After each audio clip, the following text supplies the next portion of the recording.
अब रानी का बेटा राजा नहीं बनेगा। राजा वो बनेगा जिसके दिल में दर्द है, जो समाज के लिए संघर्ष कर रहा है, जो लाठियां खा रहा है, जो जेल जा रहा है, और जो कुछ कर का उच्चारण कर दे तो उनकी जीभ काट लो, और अगर ये मंत्र सुन ले तो उनके कान पिघला के शीशा डाल दो। यही तो मंत्र कहते हैं। इसी का तो विरोध चल रहा है कि ऐसे लोग जो समाज के लिए लड़ना चाहते हैं, ऐसे लोग जो समाज के दुख दर्द को अपना दुख दर्द समझते हैं, उन्हीं लोगों को रोड से उठा के अब संसद और विधानसभा भेजने के लिए हम अपने राज्य अफसर से, बड़े बड़े अफसर से आंख में आंख मिला लेते हैं।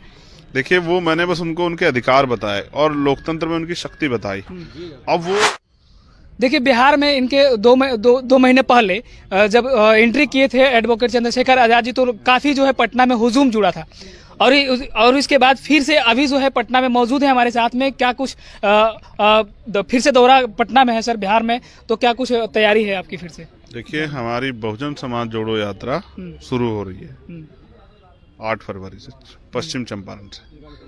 जो तैयारियां उसकी हो गई हैं, उसी की जो कागजी जिम्मेदारियां हैं, उन पर साइन करने, उनको देखने, और किस तरह से हम लोग यात्रा को आगे बढ़ा रहे हैं, उन सब की जानकारी लेने के लिए मैं यहाँ, क्योंकि हमारा अधिवेशन भी है उसके तत्काल बाद। तो 8 तारीख से चंपारण से यात्रा शुरू होगी और 6 मार्च को पटना में वो समापन होगा एक बड़ी रैली के साथ। और जो कार्यकर्ता 4-5 साल से जमीनी काम कर रहे हैं, पिछले इलेक्शन में हमने लड़ा, काफी हद तक काफी वोट मिली, किसी सीट में 7,000 वोट मिली, किसी 8,000 मिली, किसी को 6,000 मिली। उन सीटों को भी अब हम चिन्हित कर रहे हैं कि आने वाले चुनाव में हम लोग उनको और ताकत दें उस क्षेत्रों में। देखो, हमारी नई पार्टी है, हमें अपनी पार्टी का नाम, निशान, वर्किंग स्टाइल, योजना, ये सब लोगों तक पहुंचानी। इस यात्रा के जरिए गांव-गांव तक हम लोग जो हैं अपनी बात पहुंचाने में, जन जागरण के आधार पे हम लोग कामयाब हो जाएंगे कि आज के वर्तमान के हालात क्या हैं और किस तरह से हमें अपनी वोट का प्रयोग करना है। जब संविधान मिला तब हमें क्या क्या अधिकार थे, क्या क्या खत्म हो गए, और क्या क्या संविधान में ऐसे अधिकार हैं, अगर हम लोग पॉलिटिकल पावर अचीव कर ले तो किन जो हैं जो संविधान में अधिकार, उनको हम लोग लागू करा सकते हैं। इन सब चीजों पे आम जनमानस को तैयार करना है, और फिर उसके बाद जब समापन होगा उसके बाद उनको सक्रिय करने के लिए फिर फील्ड में उतरना। अब लगातार हमारे लोग चैन से नहीं बैठेंगे। रोड पे कहे जाए तो बीमार में हर हमेशा रोड पे दिखी है, इसके लिए कोई बात छिपने वाली बात नहीं है। लेकिन राजनीति की बात कर ले तो आए दिन आपने यूपी में जब चुनाव लड़ा था तो उस समय भी आपने कई राजनीतिक पार्टी से गठबंधन की बातें आपने कई लोगों से साझा किया था, लेकिन उस समय उन लोगों ने भूल कर दी। उसके बाद जो है अब जो है आपके साथ में वो अब साझा करने लगे हैं, करीबी आने लगे हैं, कहीं ना कहीं उनको भी कमी महसूस होने लगा है कि दलित में और चंद्रशेखर आजाद की राजनीति कितना जरूरी है अभी देश में और बिहार में। देखो, राजनीति एक अवसर है लोगों के लिए, और हमारे लिए एक मात्र साधन है जिसके जरिए हम लोग आसानी से महापुरुषों के उद्देश्यों को पूरा कर सकते हैं। वो लोग अपना नफा नुकसान देखते हैं। मेरे लिए पहले देश और उस समय के हालात थे, उत्तर प्रदेश में जो अन्याय हुआ था 5 साल में बीजेपी सरकार में, उसको रोकना चाहता था, इसलिए मैंने प्रयास किया। तब उनको ऐसा एहसास हुआ, वो अपना नफा नुकसान देखा, उनको लगा कि जरूरत नहीं है। अब जब उपचुनाव हुए और उस उपचुनाव में बढ़ चढ़ के हमारे लोगों ने हिस्सा लिया और हम वो सीटें जो बीजेपी जीती तो हम जीते, तब उनको एहसास हुआ कि आज भीम आर्मी कितना मजबूत संगठन, आजाद समाज पार्टी लोग धरातल पे कितना मजबूत काम कर रहे हैं। एक जो बात आपने कही कि रोड पे हर जगह दिखाई देते हैं, जो लोग रोड पे दिखाई देते हैं समाज के लड़ते हुए, ऐसे लोग जो समाज के लिए समर्पित है, ऐसे लोग जो समाज के लिए लड़ना चाहते हैं, ऐसे लोग जो समाज के दुख दर्द को अपना दुख दर्द समझते हैं, उन्हीं लोगों को रोड से उठा के अब संसद और विधानसभा भेजने के लिए हम अपने राजनीतिक आंदोलन को मजबूत कर रहे हैं। अब रानी का बेटा राजा नहीं बनेगा। राजा वो बनेगा जिसके दिल में दर्द है, जो समाज के लिए संघर्ष कर रहा है, जो लाठियां खा रहा है, जो जेल जा रहा है, और जो कुछ कर दिखाना चाहता है, जो समझता है जो उनमें से एक है और जो उनकी परेशानियों से वाकिफ है। हमारे नेता तो अभी हमारी परेशानी से वाकिफ भी नहीं है कि हमें गांव में, देहात में, कस्बे में किस तरह की असमानता, किस तरह की जो है बेबसी, लाचारी और आर्थिक असमानताओं का सामना करना पड़ता है। रोज हमारे कॉन्फिडेंस लेवल को घटाने के लिए तमाम तरह की बातें की जाती है, रोज हमारे अधिकारों के प्रति षड्यंत्र हो रहे हैं। अब हमें ऐसे नेताओं की जरूरत है बिहार और पूरे देश के लेवल पे जो लोग पहले से आंदोलन में काम कर रहे हैं, जो पुलिस से ना डरें, जो अपने लोगों की हक अधिकार की बात पे चुप ना बैठे, और जो ज्ञान भी हो जिनमें, जो बुनियादी मुद्दों पर बने रहें, जो किसी के मोहरे ना बन जाए, ऐसे सब चीजों को नकारते हुए अब मुझे विश्वास है कि आंदोलन तेजी से आगे बढ़ेगा। पुलिस से ना डरने वाली बात तो सर आपसे ही लोग सीख गए हैं, आपके कार्यकर्ता लोग सीख गए हैं कि पुलिस से आज भी अफसर से, बड़े बड़े अफसर से आंख में आंख मिला लेते हैं।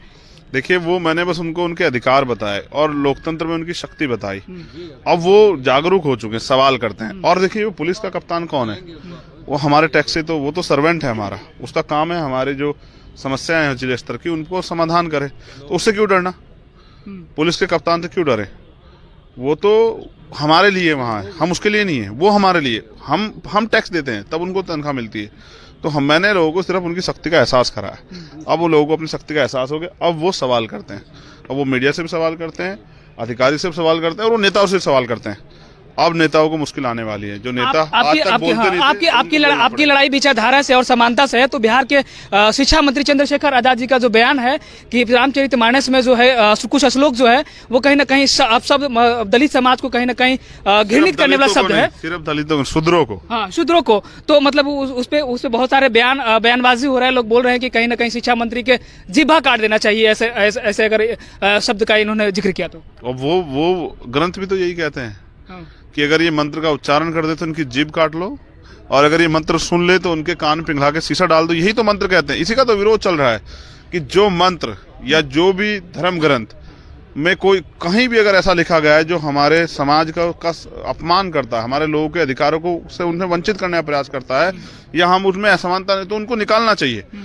तो मैं समझता हूं अब लोग जागरूक हो गए, वो बोलेंगे, अपने अधिकारों के प्रति बोलेंगे, अपनी जो है जो अपमान सार्वजनिक रूप से हो रहा है उसके प्रति बोलेंगे, और वो सवाल खड़ा करेंगे। अब जवाब उनको देना है जिन्होंने इन धर्म ग्रंथों का लंबे समय तक समर्थन किया। समर्थन करते हैं आप चंद्रशेखर आजाद जी का? वो देखो, सही बात अगर कोई करेगा हक की तो उसका समर्थन ही है।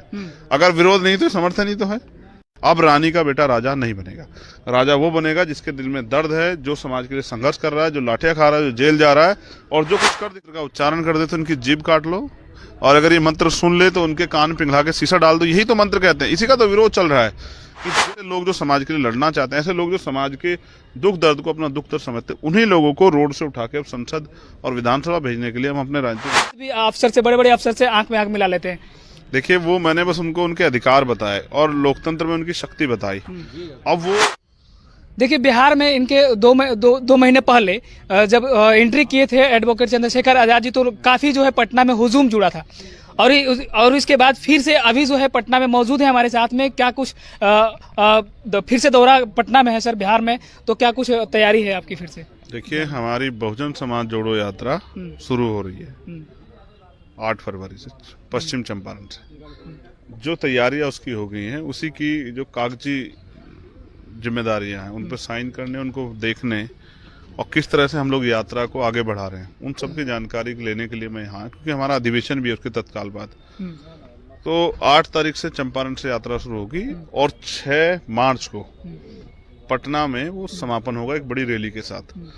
और जो कार्यकर्ता 4-5 साल से जमीनी काम कर रहे हैं, पिछले इलेक्शन में हमने लड़ा, काफी हद तक काफी वोट मिली, किसी सीट में 7,000 वोट मिली, किसी 8,000 मिली, किसी को 6,000 मिली। उन सीटों को भी अब हम चिन्हित कर रहे हैं कि आने वाले चुनाव में हम लोग उनको और ताकत दें उस क्षेत्रों में। देखो, हमारी नई पार्टी है, हमें अपनी पार्टी का नाम, निशान, वर्किंग स्टाइल, योजना, ये सब लोगों तक पहुंचानी। इस यात्रा के जरिए गांव-गांव तक हम लोग जो हैं अपनी बात पहुंचाने में, जन जागरण के आधार पे हम लोग कामयाब हो जाएंगे कि आज के वर्तमान के हालात क्या हैं और किस तरह से हमें अपनी वोट का प्रयोग करना है। जब संविधान मिला तब हमें क्या क्या अधिकार थे, क्या क्या खत्म हो गए, और क्या क्या संविधान में ऐसे अधिकार हैं अगर हम लोग पॉलिटिकल पावर अचीव कर ले तो किन जो हैं जो संविधान में अधिकार, उनको हम लोग लागू करा सकते हैं। इन सब चीजों पे आम जनमानस को तैयार करना है, और फिर उसके बाद जब समापन होगा उसके बाद उनको सक्रिय करने के लिए फिर फील्ड में उतरना। अब लगातार हमारे लोग चैन से नहीं बैठेंगे। रोड पे कहे जाए तो बीमार में हर हमेशा रोड पे दिखी है। इसके लिए कोई बात छिपने वाली बात नहीं है, लेकिन राजनीति की बात कर ले तो आए दिन आपने यूपी में जब चुनाव लड़ा था तो उस समय भी आपने कई राजनीतिक पार्टी से गठबंधन की बातें आपने कई लोगों से साझा किया था, लेकिन उस समय उन लोगों ने भूल कर दी। उसके बाद जो है अब जो है आपके साथ में वो अब साझा करने लगे हैं, करीबी आने लगे हैं, कहीं ना कहीं उनको भी कमी महसूस होने लगा है कि दलित में और चंद्रशेखर आजाद की राजनीति कितना जरूरी है अभी देश में और बिहार में। देखो, राजनीति एक अवसर है लोगों के लिए, और हमारे लिए एक मात्र साधन है जिसके जरिए हम लोग आसानी से महापुरुषों के उद्देश्यों को पूरा कर सकते हैं। वो लोग अपना नफा नुकसान देखते हैं। मेरे लिए पहले देश और उस समय के हालात थे, उत्तर प्रदेश में जो अन्याय हुआ था 5 साल बीजेपी सरकार में, उसको रोकना चाहता था, इसलिए मैंने प्रयास किया। तब उनको ऐसा एहसास हुआ, वो अपना नफा नुकसान देखा, उनको लगा कि जरूरत नहीं है। अब जब उपचुनाव हुए और उस उपचुनाव में बढ़ चढ़ के हमारे लोगों ने हिस्सा लिया और हम वो सीटें जो बीजेपी जीती थी वो हम जीते, तब उनको एहसास हुआ कि आज भीम आर्मी कितना मजबूत संगठन आजाद समाज पार्टी लोग धरातल पे कितना मजबूत काम कर रहे हैं। एक जो बात आपने कही कि रोड पे हर जगह दिखाई देते हैं, जो लोग रोड पे दिखाई देते हैं समाज के लिए लड़ते हुए, ऐसे लोग जो समाज के लिए समर्पित है, ऐसे लोग जो समाज के लिए लड़ना चाहते हैं, ऐसे लोग जो समाज के दुख दर्द को अपना दुख दर्द समझते हैं, उन्हीं लोगों को रोड से उठा के अब संसद और विधानसभा भेजने के लिए हम अपने राजनीतिक आंदोलन को मजबूत कर रहे हैं। अब रानी का बेटा राजा नहीं बनेगा। राजा वो बनेगा जिसके दिल में दर्द है, जो समाज के लिए संघर्ष कर रहा है, जो लाठियां खा रहा है, जो जेल जा रहा है और जो कुछ कर दिखाना चाहता है, जो समझता है जो उनमें से एक है और जो उनकी परेशानियों से वाकिफ है। हमारे नेता तो अभी हमारी परेशानी से वाकिफ भी नहीं है कि हमें गांव में, देहात में, कस्बे में किस तरह की असमानता, किस तरह की जो है बेबसी, लाचारी और आर्थिक असमानताओं का सामना करना पड़ता है। रोज हमारे कॉन्फिडेंस लेवल को घटाने के लिए तमाम तरह की बातें की जाती है, रोज हमारे अधिकारों के प्रति षड्यंत्र हो रहे हैं। अब हमें ऐसे नेताओं की जरूरत है बिहार और पूरे देश के लेवल पे जो लोग पहले से आंदोलन में काम कर रहे हैं, जो पुलिस से ना डरे, जो अपने लोगों की हक अधिकार की बात पे चुप ना बैठे और जो ज्ञान भी हो जिनमें, जो बुनियादी मुद्दों पे बने रहें, जो किसी के मोहरे ना बन जाए, ऐसे सब चीजों को नकारते हुए अब मुझे विश्वास है कि आंदोलन तेजी से आगे बढ़ेगा। पुलिस से ना डरने वाली बात तो सर आपने आपसे ही लोग सीख गए हैं, आपके कार्यकर्ता लोग सीख गए हैं कि पुलिस से आज भी अफसर से, बड़े बड़े अफसर से आंख में आंख मिला लेते हैं। देखिए, वो मैंने बस उनको उनके अधिकार बताए और लोकतंत्र में उनकी शक्ति बताई। अब वो जागरूक हो चुके हैं, सवाल करते हैं। और देखिए, वो पुलिस का कप्तान कौन है? वो हमारे टैक्स से, तो वो तो सर्वेंट है हमारा, उसका काम है हमारे जो समस्याएं हैं जिले स्तर की उनको समाधान करे। तो उससे क्यों डरना?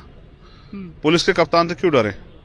वो तो हमारे लिए वहां है, हम उसके लिए नहीं है, वो हमारे लिए। हम टैक्स देते हैं तब उनको तनख्वाह मिलती है। तो मैंने लोगों को सिर्फ उनकी शक्ति का एहसास कराया। अब वो लोगों को अपनी शक्ति का एहसास हो गया, अब वो सवाल करते हैं। अब वो मीडिया से भी सवाल करते हैं, अधिकारी से भी सवाल करते हैं और वो नेताओं से सवाल करते हैं। अब नेताओं को मुश्किल आने वाली है। जो नेता आपकी लड़ाई विचारधारा से और समानता से है, तो बिहार के शिक्षा मंत्री चंद्रशेखर आजाद जी का जो बयान है कि रामचरितमानस में जो है कुछ श्लोक जो है वो कहीं ना कहीं आप सब दलित समाज को कहीं ना कहीं घृणित करने वाला शब्द है। सिर्फ दलितों, शूद्रों को, हाँ, शूद्रों को। तो मतलब उस पे बहुत सारे बयानबाजी हो रहा है। लोग बोल रहे हैं कि कहीं ना कहीं शिक्षा मंत्री के जिह्वा काट देना चाहिए ऐसे अगर शब्द का इन्होंने जिक्र किया तो। और वो ग्रंथ भी तो यही कहते हैं कि अगर ये मंत्र का उच्चारण कर दे तो उनकी जीभ काट लो, और अगर ये मंत्र सुन ले तो उनके कान पिघला के शीशा डाल दो। यही तो मंत्र कहते हैं। इसी का तो विरोध चल रहा है कि जो मंत्र या जो भी धर्म ग्रंथ में कोई कहीं भी अगर ऐसा लिखा गया है जो हमारे समाज का अपमान करता है, हमारे लोगों के अधिकारों को से उन्हें वंचित करने का प्रयास करता है, या हम उसमें असमानता नहीं, तो उनको निकालना चाहिए। तो मैं समझता हूं अब लोग जागरूक हो गए, वो बोलेंगे, अपने अधिकारों के प्रति बोलेंगे, अपनी जो है जो अपमान सार्वजनिक रूप से हो रहा है उसके प्रति बोलेंगे और वो सवाल खड़ा करेंगे। अब जवाब उनको देना है जिन्होंने इन धर्म ग्रंथों का लंबे समय तक समर्थन किया। समर्थन करते हैं आप चंद्रशेखर आजाद जी का? वो देखो, सही बात अगर कोई करेगा हक की तो उसका समर्थन ही है, अगर विरोध नहीं तो समर्थन ही तो है।